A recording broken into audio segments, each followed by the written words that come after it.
नमस्कार भाऊ बहिणींनो, परत एकदा स्वागत आहे माझ्या नवीन अशा आयुर्वेदिक व्हिडिओमध्ये। तर आज बघा आपण बऱ्याच जणांना काय असतं तर सुरमा असतो, काय असतो सुरमा असतो आणि तोच सुरमा बरेच जणांनी बघा कितीतरी प्रयत्न केलेले आहेत, वेगवेगळ्या क्रीम वापरले आहेत, दवाखाने वेगळे वेगळे केले आहेत, तरीसुद्धा ह्यांचा सुरमा जो आहे तो सुरमा जायचं काही नाव घेत नाही। मग आता आज आपण काय करणार आहोत, जे आयुर्वेदिक औषध जे आहे ते तयार करणार आहोत, तेही सुरम्यावरती, आणि त्याच्यापासून आपला जो सुरमा आहे तो कायमचा नाहीसा करणार आहोत बघा।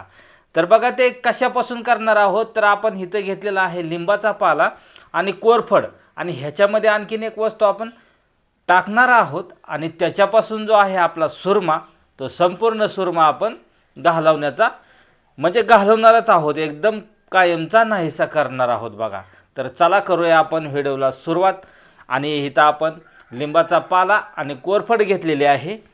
तर बघा त्याच्यानंतर आपल्याला काय करायचं आहे, तर आपण इथं एक असा खलबत्ता किंवा जे कुटणी म्हणतात त्याला, आपल्या घरामध्ये असतेच ही, तर हे घेतलेले आहे, आणि त्याच्यामध्ये आपण बघा हा लिंबाचा पाला जो आहे तो काय करणार आहोत, तर अशा पद्धतीने फक्त लिंबाचा पाला आपण ह्याच्यामध्ये टाकणार आहोत बघा। आता हा लिंबाचा पाला तर सगळीकडेच उपलब्ध आहे, असं कोणतंच गाव नाही की तिथं लिंबाचा पाला उपलब्ध नाही। तर ह्या आयुर्वेदामध्ये बघा लिंबाच्या पाल्याचं खूप असं महत्त्व आहे, आणि ह्याच्यामध्ये जो घटक आहे, असा कडू असा घटक आहे, तो काय करत असतो, कीटाणू मारण्याचे काम करत असतो। ह्याचा वास जरी आपण घेतला तरी आपल्याला वास घेऊ वाटत नाही, की इतकाच की ह्याचा कडू असा वास येत असतो बघा।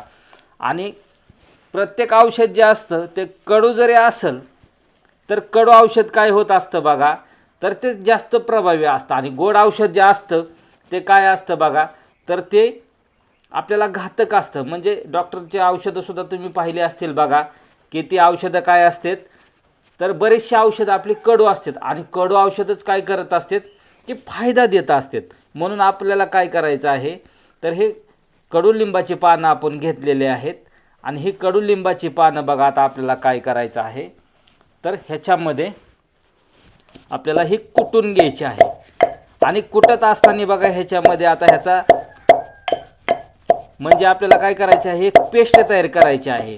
आता ही पहिल्यांदा आपण थोडीशी कुटून घेऊया, आणि कुटून घेतल्याच्या नंतर बघा ह्याच्यामध्ये आपल्याला काय करायचं आहे, थोडंसं, आपल्याला जास्त नाही परंतु थोडंसं ह्याच्यामध्ये पाणी ॲड करायचं आहे, जेणेकरून ह्याची पेस्ट तयार झालेली आहे। कारण कोरड्या पानाची काही पेस्ट होणार नाही, म्हणून आपल्याला ह्याच्यामध्ये थोडंसं हे पानं जे आहेत ते आपल्याला बारीक करून घ्यायचे आहेत, आणि बारीक करून घेतल्याच्या नंतरच आपल्याला काय करायचं आहे बघा, तर ह्याच्यामध्ये थोडंसं पाणी आपण ॲड करणार आहोत बघा। तर बघा बऱ्याच जणांना सुरमा असतो, आणि ह्या सुरम्यावरती बऱ्याच जणांनी औषधं केलेले आहेत, क्रीमा घेतलेल्या आहेत, बरेच खर्चिक ट्रीटमेंट घेतलेले आहेत, तरीसुद्धा त्यांचा सुरमा जो आहे बघा तो काय झालेला आहे, गेलेला नाही। आणि कितीही सुंदर व्यक्ती असेल आणि त्याला सुरमा जर असेल तर काय होतं बघा, त्याची जी सुंदरता आहे ती काय होते, नाहीशी होते। म्हणजे किती जरी सुंदर व्यक्ती असेल तरी मग बऱ्याच जणांना सुरमा काय असतो, तर कुणाला चेहऱ्यावरती असतो, कुणाला पाठीवरती असतो, कुणाला होटावरती असतो, होटाच्या खाली असतो, कुणाला हातावरती, पायावरती, म्हणजे बऱ्याच जणांना असा सर्वांग जे आहे त्या सर्व अंगावरती काय असतो बघा, तर हा सुरमा असतो। आणि हे सुरमा असल्याच्या नंतर व्यक्ती तुम्हाला मगाशी म्हटल्याप्रमाणे कितीही सुंदर दिसत असला तरी काय होतं की तो दिसायला थोडासा विद्रूप दिसतो, किंवा जे कपडे घातलेले असतात तोपर्यंत व्यक्ती चांगला दिसतो, आणि कपडे काढल्याच्या नंतर व्यक्ती कसा दिसतो, तर त्या सुरम्यामुळे एकदम विचित्र दिसायला लागतो। म्हणजे परग्रहावरून प्राणी आलाय का काय अशा पद्धतीने दिसत असतो बघा। तर आता तोच सुरमा जो आहे तो आपण काय करणार आहोत, तर कायमचा घालवणार आहोत बघा। तर आता बऱ्यापैकी आपलं जे आहे लिंबाचा पाला बघा आता आपण काय केलेला आहे, तर थोडासा बारीक केलेला आहे आणि त्याच्यामध्ये आता आपण काय करणार आहोत की ह्याची पेस्ट तयार होण्यासाठी आपण थोडंसं ह्याच्यामध्ये काय करणार आहोत तर पाणी ॲड करणार आहोत. म्हणजे ह्याच्यामध्ये पाणी टाकलेलं आहे आणि पाणी टाकल्यामुळं बघा ह्याची जी पेस्ट आहे ती छान पद्धतीने तयार होणार आहे बघा. कारण हा लिंबाचा पाला भरपूर अशा कोरड्या प्रमाणात असतो, त्याच्यामुळे ह्याची पेस्ट तयार व्हायला थोडासा प्रॉब्लेम होत असतो बघा. आणि पाणी टाकल्याच्या नंतर ह्याची छान पद्धतीने पेस्ट तयार होते बघा. हे पाहू शकता तुम्ही, अशा पद्धतीने आता आपली पेस्ट तयार व्हायला लागलेली आहे. तर तुम्ही म्हणता दादा हे आपण मिक्सरला लावू शकतो का? तर हो, तुम्ही मिक्सरला सुद्धा लावू शकता, परंतु काय आहे की जे आपले मिक्सरचं भांडं जे आहे ते काय होऊ शकतं तर ह्या लिंबाचा जो कडवटपणा आहे तो काय होऊ शकतो आपल्या मिक्सरच्या भांड्याला लागू शकतो. आणि त्याच्यानंतर आपण जर काय एखादी वस्तू त्या मिक्सरला लावली स्वयंपाकाची तर ते काय होऊ शकते की कडू होऊ शकते भाजी आपली. त्याच्यामुळे मिक्सरला लावू नका. हे भांडं आहे आपण त्याच्या जागेवर तुम्ही दुसरं कुठलंही भांडं घेऊ शकता आणि त्याच्यामध्ये हे बारीक करू शकता आणि हे एकदा दोनदा घासून स्वच्छ करू शकता. तर हे आपण त्याच्यामुळे ह्या कुटणीमध्ये घेतलेलं आहे. आता हे छान पद्धतीने बारीक झालेलं आहे.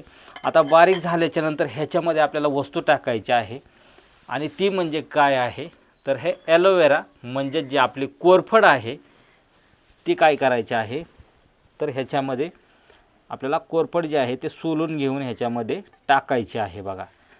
तर ही कोरफड पण आपल्या असं कुठलीच म्हणजे मगाशी म्हटल्याप्रमाणे कोणतंच गाव नाही की जिथं कोरफड उपलब्ध नाही.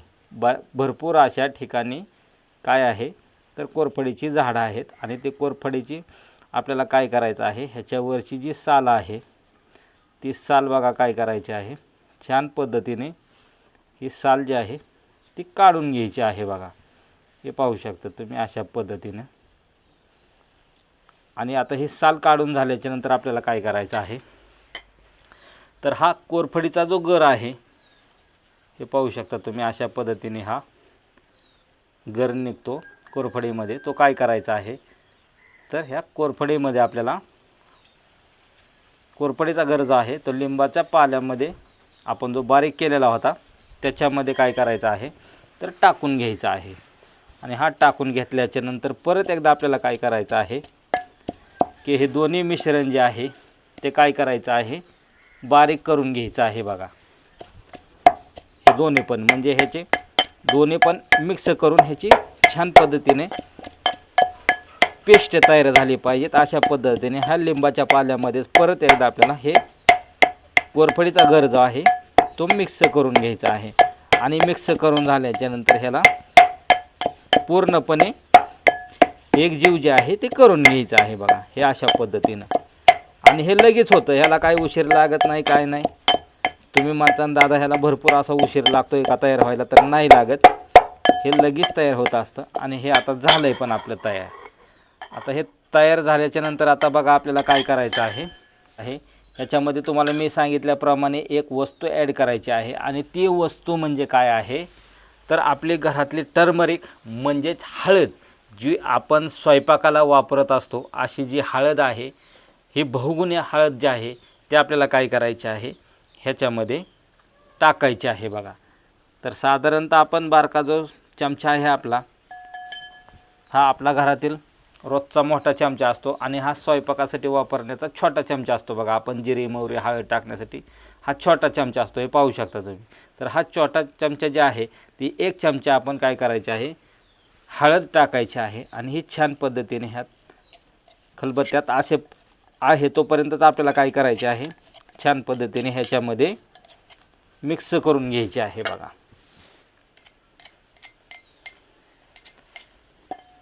हे तिन्ही मिश्रण आता काय करायचं आहे आपल्याला की ही एकत्रपणे मिक्स करून घ्यायचं आहे.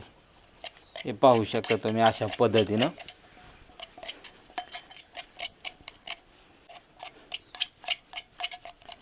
तर हे छान पद्धतीने आता आपलं औषध जे आहे ते तयार झालेलं आहे. आणि तयार झालेलं औषध बघा आता आपल्याला काय करायचं आहे या खलबत्त्यामधून काढून घ्यायचं आहे.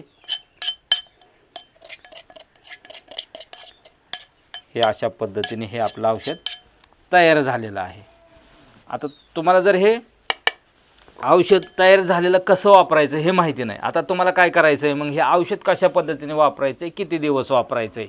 तर बघा, हे औषध जे आहे आपल्याला काय करायचं आहे, तर आपल्याला आंघोळ करायची. त्या आंघोळीच्या अगोदर आपण ज्यावेळेस झोपेतून उठलेलो आहे आणि झोपेतून सकाळ झालेली आहे उठल्याच्या नंतर, त्यावेळेस काय करायचं आहे की आता आपल्याला आंघोळीला जायचं आहे, त्याच्या अगोदर आपल्याला काय करायचं आहे, तर हे औषध जे आहे, ज्या ज्या ठिकाणी आपल्याला सुरमा झालेला आहे, म्हणजे समजा आपला जो हात आहे त्या हातावरती समजा सुरमा झालेला आहे, तर त्या हातावरती आपल्याला काय करायचं आहे, तर ही अशा पद्धतीने ही पेस्ट जी आहे ती जेवढा सुरमा झालेला आहे त्या सुरम्यावरती बघा आपल्याला काय करायचं आहे, अशी घ्यायची आहे आणि अशी थोडी थोडी आपल्याला काय करायची आहे, तर चोळायची आहे. काय करायचे आहे, चोळायचे आहे. म्हणजे चोळायचे आहे म्हणजे जोरजोरात रगडायची नाही. तर हे पाहू शकता तुम्ही, मी ज्या पद्धतीने असं हातावरती अप्लाय करतोय त्या पद्धतीने बघा, ही थोडी थोडी फक्त आपल्याला काय करायची आहे, अशा पद्धतीनं ही लावायची आहे. अशा पद्धतीने थोडी थोडी लावून काय करायचे आहे, तर साधारणतः अर्धा तास, किती, अर्धा तास आपल्याला अशाच पद्धतीने ठेवायची. म्हणजे जिथं सुरमा झालेला आहे त्या ठिकाणी काय करायचं आहे, तर अर्धा तासभर आपल्याला हे लावून ठेवायचं आहे. आणि अर्धा तास लावून ठेवल्याच्यानंतर आपल्याला काय करायचं आहे बघा, तर त्याच्यानंतर अर्धा तासाच्या नंतर आपली जी कोणता साबण लावत असन, शॅम्पू लावत असन, त्यांनी काय करायचं आहे, तर पूर्ण आंघोळ करून घ्यायची आहे. हे जे आहे ते संपूर्ण धुवून घ्यायचं आहे. आणि हे सलग आपल्याला किती दिवस करायचं आहे, तर सलग आपल्याला 15 दिवस करायचे आहे. किती दिवस, 15 दिवस करायचे आहे. आणि 15 दिवस हे सुरम्यावरती लावल्याच्या नंतर बघा, तुमचा जो सुरमा आहे तो काय होणार आहे, कायमचा नाहीसा होणार आहे. आणि तुम्हाला वाटणारसुद्धा नाही की ह्या ठिकाणी आपल्याला सुरमा होता आणि तो सुरमा गेला कुठे, हे सुद्धा तुम्हाला समजणार नाही. इतकंच भारी पॉवरफुल आपलं जे 100% रामबाण औषध जे आहे ते तयार झालेलं आहे बघा. आणि तुम्हीसुद्धा अशाच पद्धतीने तयार करायचं आहे आणि त्याचा वापर करायचा आहे. आणि आपल्या शरीरावरती किंवा तोंडावरती किंवा हातावरती कुठेही सुरमा असेल त्या सुरम्यावरती लावायचं आहे आणि त्याचा रिझल्ट बघा तुम्हाला 15 दिवसांनी छान पद्धतीने भेटणार आहे बघा. तर भाऊ बहिणींनो, आपला व्हिडिओ जर आवडला असेल, हे जे सुरम्याचं औषध, तर नक्कीच आपल्या भावाला लाईक करायचे आणि कमेंट करून सांगायचं आहे की दादा, आम्हाला हे भरपूर अशा प्रमाणात सुरमा होता आणि ह्याच्यावरती आम्ही बऱ्याचशा क्रीमात बघितल्या, औषधं घेतली, इंजेक्शन घेतलं, परंतु फरक पडला नाही. तर ह्या औषधाने आम्हाला 100% फरक पडला. तर चला भेटूया अशाच आपल्या नवीन नवीन आयुर्वेदिक आणि जुगाडाच्या व्हिडिओमध्ये. तोपर्यंत धन्यवाद.